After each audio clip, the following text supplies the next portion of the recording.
Salut, c'est Romaric. Je te fais cette vidéo pour te parler des endroits propices à la création. Je pense pas qu'on puisse créer n'importe où et n'importe quand. Déjà, qu'est-ce que j'entends par créer? Je l'ai dit surtout dans une vidéo récente. Créer, extérioriser, un truc comme ça. C'est le titre. Je pense pas qu'on puisse faire sortir son monde intérieur n'importe où, dans n'importe quelle condition. Je pense que c'est important, et je me rends compte en voyageant, en changeant d'environnement régulièrement, qu'il faut trouver un ensemble de conditions qui sont relatives à chacun. Je vais peut-être te parler des miennes un peu après, mais voilà, il faut rapidement, si t'aimes créer, si t'as trouvé le besoin de le faire, ce que je t'incite à développer, juste en prenant du temps pour toi, souvent en étant seul. C'est joli derrière moi, non? Je suis à Yerevan, en Arménie. Ce besoin de créer, effectivement, il est pas inné. Il est inné, mais il est souvent inhibé par plein d'autres choses. Je dis ça parce que on discutait de ça dans les commentaires avec Rico, qui disait mais tout le monde n'a pas envie de créer, tout le monde n'a pas envie de simplement de se poser, de sortir des choses, de réfléchir, parce que on préfère être abruti par des choses simples, faciles d'accès, qui demandent pas trop d'attention, de réflexion. Pourtant, je suis convaincu que ce besoin de créer, il est normal quand t'as rien d'autre à faire, quand t'as pas de téléphone, quand t'as pas de télé, d'ordi, etc. En fait, quand t'as rien pour te distraire, te divertir, qu'est-ce que tu fais? D'abord, tu vas être dans une phase de réflexion assez intense, comme tu peux l'avoir quand t'es dans un transport et que t'as pas de connexion internet, que t'as pas d'ordi. À ce moment-là, ce qui va se passer, c'est que tu vas faire un feedback, tu vas être obligé de penser à des choses. Il me semble, après, je réfléchis qu'avec ma manière d'être. Peut-être qu'il y a des gens qui regardent le paysage et qui pensent à rien et qui apprécient simplement ça. Mais d'abord, il y a cette idée de feedback, et puis en fait, le feedback, cette digestion des informations que tu as intégrées, va s'accumuler à l'intérieur de toi sous une forme nouvelle d'énergie. Et cette énergie, tu peux pas, il me semble, la conserver trop longtemps. Donc il y a des gens qui, s'ils n'arrivent pas à exprimer, vont choisir de plus penser avec différents outils, télé, téléphone, machin. Mais si on a été éveillé, parce qu'en fait, éveillé pas l'illumination, tout ça, je parle d'éveil des enfants, parce que je pense que c'est un peu la condition initiale pour commencer à créer. Quand on a été éveillé assez jeune à l'expression, à l'extériorisation, l'énergie digérée, l'énergie peut-être plus subtile, tu vois, je dis plus subtile parce que je pense que l'énergie créative, le contenu de création, il est issu d'abord de la nourriture qui te permet de manger, de te déplacer, de te mouvoir, de faire des actions, et du résultat de ces actions, c'est-à-dire des expériences que tu as vécues, des choses que tu as vues, des motifs que tu as identifiés, de tout ça. Et ces choses que tu vas absorber inconsciemment, juste en vivant, juste en étant, juste en regardant, en marchant, en te déplaçant, en suscitant le changement de ton environnement, va donc s'accumuler sous une forme nouvelle, ton énergie, ton contenu. Et c'est important de le faire sortir. Mais comment le faire sortir? Et c'est un peu le but de ma vidéo. Cette énergie, comme elle est subtile, je pense qu'elle n'est pas facile à canaliser, à capter. Ça demande beaucoup d'entraînement. Ça demande, c'est pas d'un claquement de doigts, tu te dis tiens, je vais créer aujourd'hui. Non. d'abord tu vas devoir trouver comment faire sortir cette chose, sous quel médium. Donc la première étape, c'est de trouver un peu les techniques, d'essayer différentes techniques de création, que ce soit juste parler, que ce soit peindre, que ce soit faire de la musique, que ce soit, je sais pas, il y a plein de manières de créer. Créer, c'est en fait avoir un impact sur son environnement, c'est transformer son environnement comme un peu son monde intérieur, c'est partager les motifs qu'on a à l'intérieur de la tête et les appliquer au monde. C'est un peu, ça revient à ce que je disais par rapport à la spiritualité. La spiritualité, c'est juste mettre du sens sur le monde. Alors le sens qu'on va mettre, il est toujours subjectif, il est dans l'absolu ni vrai ni faux. Voilà, j'avais tendance à dire que dans l'absolu tout est faux, mais aussi dans l'absolu tout est vrai, il n'y a pas de distinction entre les deux. Donc la création, c'est quand tu vas répandre ton monde intérieur. Je pense que les gens qui sont à la tête des gouvernements, les gens qui prennent des décisions, je dis pas que c'est bien, hein, mais je pense qu'ils sont créatifs aussi. Je pense qu'ils essaient d'appliquer leur vision du monde au peuple, au territoire qu'ils managent. Voilà. Après, on peut discuter du bien fondé d'une personne ou d'une certaine petite partie de la population qui dirigerait le reste, mais c'est pas le sujet. Voilà. Tout le monde crée en fait, c'est ça que je veux dire, c'est que tout le monde cherche à réaliser son monde intérieur dans le monde physique. Donc comment susciter cette création? D'abord trouver les médiums, les techniques, et puis ensuite se trouver un environnement. Je disais tout au début de la vidéo que ça dépend vachement des personnes. Il y a des gens qui vont avoir besoin d'être entourés de beaucoup de personnes pour créer. Il y a des gens qui vont avoir besoin d'être dans la nature. Il y a des gens qui vont mieux créer quand ils seront entourés d'œuvres d'art, de choses belles, de choses voilà. Ça dépend. Moi, j'ai pas spécialement un environnement particulier. Là, j'ai eu cette envie de faire cette vidéo, tu vois, ça. Parce que je suis rentré dans un environnement qui m'a dit mais là t'as toutes les conditions dans lesquelles tu crées bien. Alors je vais te les expliquer. Déjà je suis pas entouré de beaucoup de personnes. Il y a personne là autour de moi. En fait je suis dans une espèce de terrain vague. Comme je sais pas si c'est un terrain vague, c'est assez bizarre. Il y a des maisons qui sont en train d'être construites tout autour et en même temps, ça a l'air très vieux. C'est des trucs qui ont été commencés peut-être il y a 10 ans, 20 ans, 30 ans, qui n'ont jamais été finis. Donc, en fait, il n'y a personne ici. Et pourtant, je suis en plein milieu de la ville, parce que tout autour de moi, il y a des bâtiments. Tout autour de moi, il y a une grande densité d'habitations et d'humains qui vivent dedans. Alors, la première chose, c'est que, voilà, je vais pas être distrait. Et je pense que c'est une des conditions primordiales pour ma création. Parce que, quand tu vas créer, le but enfin je sais pas le but, mais la création, c'est rentrer dans un flow, c'est rentrer dans un moment où tu vas un peu te perdre, où tu ressens pas le malaise, c'est sûr, mais on n'est pas obligé de rentrer dans la création juste pour fuir le malaise. On peut rentrer dans la création uniquement parce que on aime ça, on aime être dans le flow, on aime partager ses idées, parce qu'on aime. Voilà, parce que créer c'est agréable, parce que tu peut-être que voilà, tu comprends. On peut aller vers la création par plaisir et non pas par fuite. Pas forcément. Deuxième chose, c'est que tout autour de moi, il y a énormément de patterns différents.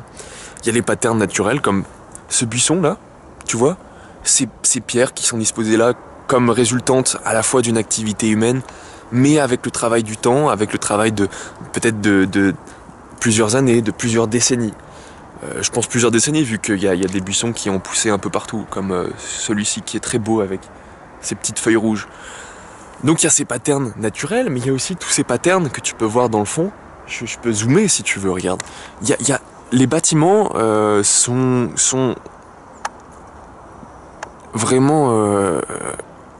Attends, j'arrive pas à parler et à me concentrer en même temps.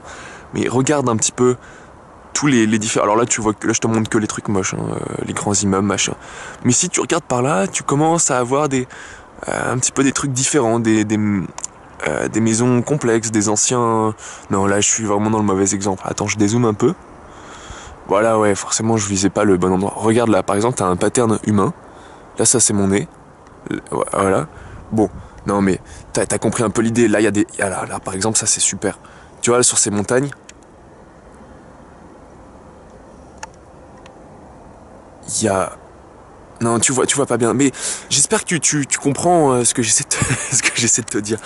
La création elle est suscitée par tous les petits détails que tu vas prendre. Les motifs que tu peux voir sont autant de choses à digérer. Voilà, d'autant plus si c'est nouveau, d'où l'intérêt de temps en temps de changer d'environnement. Après, je pense qu'on peut créer juste en lisant des trucs, en étant sur son ordi. Je l'ai fait pendant des années, hein, juste en restant assis sur mon siège, sur Internet, à un peu digérer, créer depuis les choses que je lisais et les choses que je regardais, en termes de vidéos, même les jeux que je jouais, et j'avais envie d'inventer mes règles. Voilà, donc deuxième chose, après le calme, après la capacité à ne... Voilà, c'était pas le calme, c'est ne pas être dérangé en fait. C'est que quand tu vas être dans le flow, s'il y a quelqu'un qui arrive et qui casse ton flow régulièrement, ta création va être perturbée, c'est sûr. L'important, c'est déjà le flow, c'est difficile à susciter. Mais bon, plus tu travailles l'accès au flow, plus c'est facile plus tu vas avoir d'aisance à rentrer dedans. Mais s'il y a des gens qui viennent toutes les 15 minutes, alors qu'il te faut 5-10 minutes pour rentrer dans le flow, interrompre ton flow, bah tu crées pas. Deuxième chose, comme je te l'ai dit, c'est tous ces patterns, toutes ces choses sur lesquelles, tu vois, par exemple, tu es en train de dessiner, bon allez, pour moi, je suis en train de dessiner, et tout d'un coup, bah, je sais pas, j'ai fini mon trait et je sais pas quel trait vient après. Donc je lève les yeux, je regarde mon environnement, et puis ça me fait penser, tu vois. Genre, je passe de ce petit buisson rouge à voilà, ce petit bout de ville là-bas. C'est cet amas de choses résultant d'années, de décennies, de siècles, d'agrégation, de bâtiments, d'idées, tout ça c'est des choix des humains, c'est des choix d'humains et c'est des conditions naturelles. Et tu vois, juste en regardant ça, je peux te parler, en fait, je pourrais te parler des heures, juste en faisant ça, mais j'essaie d'être plutôt bref pour pas faire une vidéo de 30 minutes. Voilà. Donc des motifs, des choses qui te nourrissent. Tu peux aussi très bien te mettre dans un parc avec des petites œuvres d'art, ou tu peux te mettre sur une grande place où finalement tu vas être un peu anonyme et tu vas pas être dérangé. Tu peux te mettre dans un café où, tu sais, ces cafés géniaux où il y a plein de livres, où il y a des textes au mur, il y a des vieux objets, des trucs comme ça. Je pense que voilà, il faut être entouré de choses qui peuvent en permanence ressusciter ta création, l'alimenter pendant que tu es dans le flow. Et ça, voilà, il me semble que c'est nécessaire. Dernière chose, attends, si, parce que là je t'ai parlé des choses qu'on voit, mais il n'y a pas que voir. Il y a l'odeur aussi, l'odeur qui peut te rappeler des souvenirs, ou l'odeur qui peut te dire, qui peut fixer ton attention sur quelque chose que tes yeux ne voient pas, et aussi le bruit. Je pense qu'on est trop loin pour que t'entendes, mais il y a un bruit, moi, qui m'inspire, qui me calme, qui me nourrit. C'est le bruit de la ville de loin. Et là, tout ça, là, j'entends les voitures de loin. Des fois, j'entends un klaxon. Des fois, j'entends un bruit d'avion, comme au début de la vidéo, même si c'est pas agréable, le bruit d'avion. Mais voilà, c'est ce bruit de la ville au loin, c'est comme un vent, c'est comme un souffle, c'est comme la mer, en fait, il me semble. Il y a quelque chose de naturel dans l'artificiel. C'est le tout formé par la ville, ça reste un organisme vivant, en fait. Il n'y a pas de distinction entre les constructions humaines et la nature. Il y a juste une abondance ou une stérilité en termes de motifs. C'est vrai que quand t'es entouré juste de grands immeubles gris en béton, t'as pas beaucoup de motifs, t'as juste les fenêtres, t'as juste les étages. Mais tu peux être dans la ville, tu peux être dans un environnement artificiel construit par l'humain, et pourtant être nourri de tous les motifs que tu vois. Voilà. Trouver ces deux conditions, du calme pour canaliser le flow, et trouver un endroit où il y a des choses auxquelles réfléchir, des choses auxquelles digérer, c'est ce qui fait ton environnement de création. Plus tu vas tester des médiums de création, plus tu vas essayer de trouver ces endroits dont je te parle, ces environnements dont tu as besoin, plus facilement, par la suite, tu vas pouvoir rentrer dans cette phase d'extériorisation, ce flow, parce que tu sauras comment le susciter, tu sauras les choses qui habituellement te permettent d'atteindre cet optimum créatif. Alors, j'avais d'autres idées en tête pour te parler des environnements sains de création. Peut-être que je les retrouverai d'ici à ce que je mette la vidéo en ligne et je les mettrai dans la description. Peut-être que je m'en souviendrai pas. Mais voilà, les patterns, c'est super important. Regarde par exemple, juste c'est tout con, hein, mais tu vois, dans ce buisson il est très inspirant. Si je zoome, il y a cette pierre, là, tu vois, avec des motifs dessus. Donc tu as un motif avec nature qui reprend le dessus sur l'humain, sur des choses abandonnées.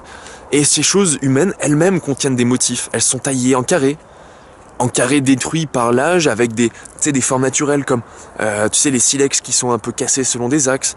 Et en plus de ça, il y a la main de l'humain dessus, il y a ces traits, il y a ces patterns. Et tous ces patterns, cette abondance, là, tu vois, je suis dans un terrain vague et pourtant je suis vraiment dans une abondance de motifs.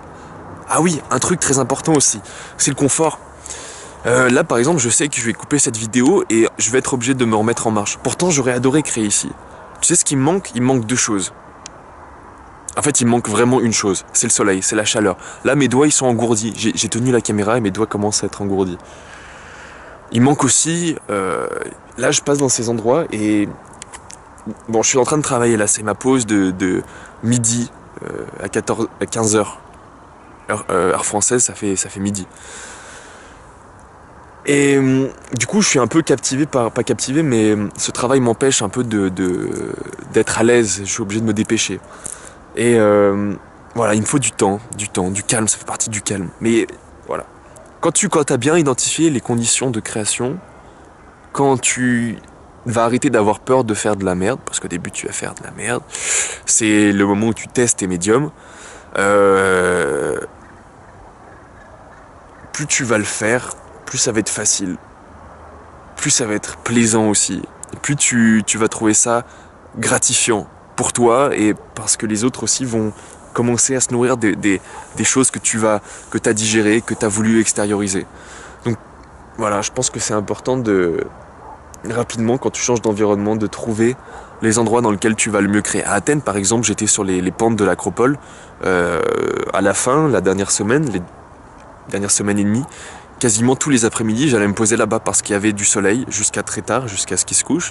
Et puis il y avait cette nature, il y avait ces rochers, il y avait cette herbe verte et ces oliviers en train de fructifier. Il y avait ces couleurs de l'automne. Il y avait cette ville, pareil, comme ici, qu'on voyait au loin avec au bout la mer. C'était vraiment chouette. C'était vraiment chouette. Et là, je crois que j'ai aussi trouvé un endroit agréable, un endroit calme, un endroit où il n'y a pas plein de gens qui te regardent, qui te captivent, qui te regardent et que tu regardes. Voilà. C'est beau la vie. Et c'est important d'extérioriser cette sensation d'apprécier la vie. Parce que la vie c'est pas que du gris, voilà, c'est pas que du malaise et de la fuite du malaise, il y a des moments où on se sent bien même, principalement le plus souvent hein, quand t'arrives à sortir de ces phases où t'es dans le malaise, et la création participe à ça, parce que ça te permet aussi de voir dans quel état d'esprit tu te trouves et quoi corriger. La création c'est du feedback, tu fais du feedback et tu crées, et tu crées et tu fais du feedback, voilà, c'est un processus auto-nourrissant. Je sais pas ce que j'ai en ce moment, je suis plutôt heureux. Je te souhaite d'être heureux comme je le suis actuellement, d'arrêter de te concentrer sur le malaise et de commencer à faire les choses que tu aimes faire. Salut, plein de bonnes choses à toi.